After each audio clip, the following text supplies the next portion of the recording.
స్తోత్రమేసయ్యా. ప్రియమైన దేవుని బిడ్డలారా, క్రీస్తు నామములో మీ అందరికీ సమాధానము కలుగును గాక. ఆమేన్. ప్రతి దినము దేవుని వాగ్దానం అని ఆత్మీయ చక్కటి కార్యక్రమంలో మిమ్మల్ని ప్రేమపూర్వకంగా ఆహ్వానిస్తున్న దేవుని బిడ్డలారా, ఎలా ఉన్నారు? బాగున్నారా? ఉదయాన్నే లేచారా? ప్రార్థన చేసుకున్నారా? వాక్యాన్ని చదువుకున్నారా? దేవుడు మీతో మాట్లాడి మిమ్మల్ని బలపరిచారా?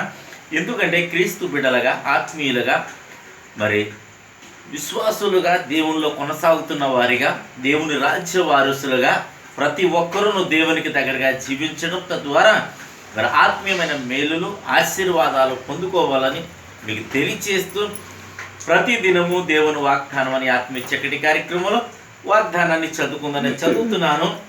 మార్కు సువార్త 13వ అధ్యాయము 31వ వచనం. ఆకాశమును భూమియును గతించును కానీ నా మాటలు గతింపవు. దేవునికి స్తోత్రం. చక్కటి వాగ్దానం ద్వారా మరి ప్రభు మనతో మాట్లాడుతున్నాడు. ఈ సందర్భం ఏమిటంటే మరి అంత్యకాల దినముల యందు మరి జరగబోయే సూచనల కోసం ప్రభు మరి సెలవిస్తున్న వాగ్దాన క్రమంలో ఈ దినం మనలను బలపరుస్తూ మన పక్షంగా మనం ఎప్పుడైతే దేవునికి దగ్గరగా జీవిస్తామో, దేవునితో నడుస్తామో, దేవుని కట్టడలు విధులు అనుసరించి నడుచుచు ఆయన సన్నిధులు ఎప్పుడైతే గడిపి వాక్యాన్ని చదువుకోవచ్చు, ప్రార్థన చేసుకున్న సమయంలో అనేకమైన వాగ్దానాల ద్వారా ప్రభు నీతో మాట్లాడి నిన్ను బలపరిచినప్పుడు ఆ వాగ్దానాలు మరి ఆకాశము గతించును, భూమి గతించును, కానీ నా మాటలు గతించవని దేవుని వాక్యం సెలవిస్తూ ఉన్నది కనుక ప్రతి ఒక్కరూ ధైర్యం తెచ్చుకోండి. నీ జీవితాల్లో దేవునికి దగ్గరగా జీవిస్తున్న సమయంలో అనేకమైన వాగ్దానాలను పొందుకున్నావేమో, అవన్నీ నీ జీవితంలో జరగబోతున్నాయి. దేవునికి స్తోత్రం. ఆమె చెప్పండి. ప్రతి ఒక్కరూ ఈ దినం ఒకవేళ పరిస్థితి బాగుండకపోవచ్చు, బలహీనతల్లో ఉండొచ్చు, అనేకమైన శోధనలు, శ్రమలో ఉండొచ్చు. అయితే నా ప్రభువు నిన్ను ప్రేమిస్తూ ఇస్తున్న వాగ్దానమే ఆకాశమును భూమియును గతించును కానీ నా మాటలు గతించవు. నీ జీవితంలో చేసిన ప్రతి వాగ్దానము నెరవేరుతుందని దేవుడు వాగ్దానం చేస్తున్నాడు కనుక ప్రతి ఒక్కరూ ధైర్యం తెచ్చుకుని వాగ్దానాన్ని ఎత్తిపెట్టి ప్రార్థన చేయండి. దేవుడి మాటలు దీవించునుగాక. ఆమేన్. ప్రార్థన చేసుకుందాం. స్తోత్రము తండ్రి, వందనాలు యేసయ్యా.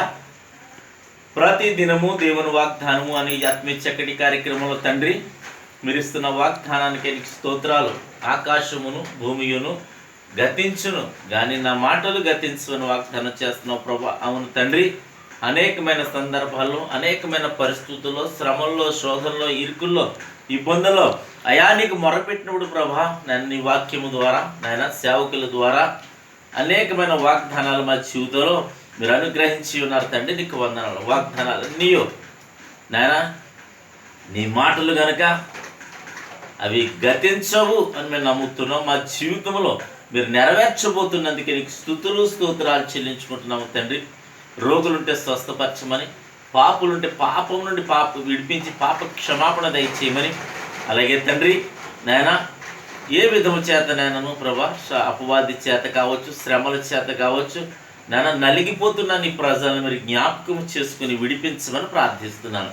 అలాగే తండ్రి మా గ్రామాలను, మా రాష్ట్ర, మా దేశాలను కాచి కాపాడమని, సరిహద్దుల్లో నెమ్మదిని దయచేయమని, అలాగే ప్రభా యూట్యూబ్ పరిచయను దీవించమని, నాయన దినం పెళ్లి రోజులు కానీ పుట్టినరోజు కానీ జరిపించిన ప్రతి బిడ్డలకి క్షేమాన్ని, సమాధానాన్ని సంవత్సరం అంతా ఈ దైకిరీటంగా ఉంచమని, అలాగే తండ్రి చంటి బిడ్డలు మొదలుకొని ప్రభా నేను కాలేజ్ బిడ్డల వరకు నా తండ్రి నేను స్కూల్కి, కాలేజీకి వెళ్తుండగా ప్రభా నీ కాపుదల ఉంచండి. మంచి జ్ఞానము, జ్ఞాపక శక్తిని దయచేయమని, చదువులో మీరు తోడైండమని ప్రార్థిస్తున్నాను. ఈ దినం నీ బిడ్డలు చేయి ప్రయాణాల్లో, ప్రయత్నాల్లో, రాకపోకల్లో సమస్తంలో నా తండ్రి మీరే తోడైండి మాయం పొందాను. యేసు నా పేట అడుగుతున్నాను మా పరమ తండ్రి. ఆమేన్. నేను నమ్ముతున్నాను. ప్రియమైన నేను బిడ్డలారా, ప్రభు మీతో మాట్లాడి మిమ్మల్ని బలపరిచిన ఈ వాగ్దానాలన్నీ మీ జీవితంలో నెరవేర్చబడబోతున్నాయి. ఒక దినం రాబోతుంది, నీవు దేవుని స్తుతించబోతున్నావు కనుక దయచేసి వీడియోని లైక్ చేయండి, షేర్ చేయండి, ఛానల్ సబ్స్క్రైబ్ చేసుకోండి. దేవుడు నిన్ను, నీ కుటుంబాన్ని దీవించునుగాక. ఆమేన్.